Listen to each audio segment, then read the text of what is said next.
అందరికీ నమస్తే. నేను మీ Swathi. Welcome back to my channel Swathi home thoughts. Friends, ఈరోజు వీడియోలో పాలకూర మామిడికాయ పప్పుని ప్రిపేర్ చేశానండి. చాలా టేస్టీగా నా స్టైల్లో నేను ఎలా ప్రిపేర్ చేశానన్నది ఈ వీడియోలో చూసేయండి. చాలా బాగుంటుంది. అయితే ముందుగా ఒక కుక్కర్ తీసుకొని 1 కప్పు వరకు కందిపప్పును తీసుకొని 2-3 సార్లు శుభ్రంగా వాష్ చేసుకున్న తర్వాత 1 కప్పుకి 5 కప్పుల వరకు వాటర్ వేసుకొని పప్పును ఉడికించుకోవాలండి. ఎంత బిగినర్స్ అయినా బ్యాచిలర్స్ అయినా ఇలా ప్రిపేర్ చేయండి. చాలా బాగుంటుంది. 1 కప్పుకి 5 కప్పుల వరకు వాటర్ వేసుకోండి. ఇలా 5 కప్పుల వరకు వాటర్ తీసుకోండి. పర్ఫెక్ట్గా సరిపోతాయి. ఇప్పుడు కట్ చేసిన పాలకూర వేసుకోండి. పాలకూర నేను 4 కట్టలు తీసుకొని శుభ్రంగా కడుక్కున్న తర్వాత కట్ చేసి వేశాను. ఇలా ఫ్రెష్గా ఉన్న ఆకుకూర అయితే చాలా బాగుంటుంది. ఇలా పాలకూర మొత్తం వేసుకొని ఇందులో కట్ చేసిన మామిడికాయ ముక్కలు మొత్తం వేసుకోండి. పులుపుకు తగ్గట్టు వేసుకోండి. కాయ టేస్ట్ చూసి పులుపు ఎలా ఉందన్నది చూసి పులుపుకు తగ్గట్టు వేసుకోండి. అలాగే ఒక 6-7 పచ్చిమిరపకాయలు కూడా కట్ చేసి వేయండి. ఇక్కడ పైన తొక్క తీసేసి ఏ సైజులో కట్ చేసిన మామిడికాయ అనేది త్వరగా ఉడికిపోతుంది.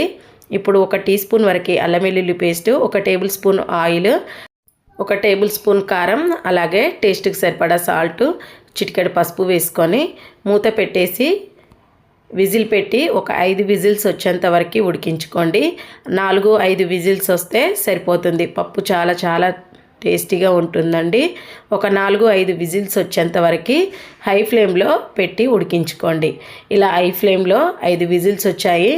పప్పు ఎలా ఉడికిందన్నది చూద్దాం. 5 విజిల్స్కి ఇలా మొత్తం హెయిర్ అంతా తీసేసి విజిల్ తీసి చూసారంటే వేడిగా పప్పు రెడీ అయిపోయింది. చాలా బాగుంటుందండి. సింపుల్గా టేస్ట్ బాగుంటుంది. ఇప్పుడు ఒకసారి పూర్తిగా కలిపేసుకొని టేస్ట్కి సరిపడా సాల్ట్ ఉందేమో చూసుకొని సాల్ట్ వేసుకొని తాలింపు పెట్టేసుకుంటే సరిపోతుంది.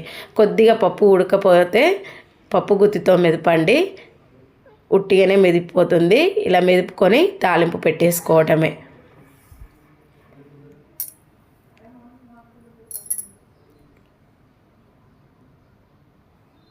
పొయ్యి మీద చిన్న కళాయి పెట్టుకొని 1-2 టేబుల్ స్పూన్ల వరకు ఆయిల్ వేయండి.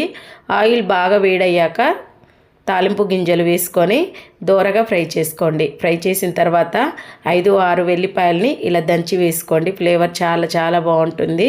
ఇలా ఇవి కూడా కొద్దిగా ఫ్రై అయిన తర్వాత ఇందులో ఎండుమిర్చి, కరివేపాకు వేసుకొని తాలింపు పెట్టేసుకున్నారంటే పప్పు రెడీ అయిపోయినట్టే. తాలింపుతోటే టేస్ట్ చాలా బాగుంటుందండి.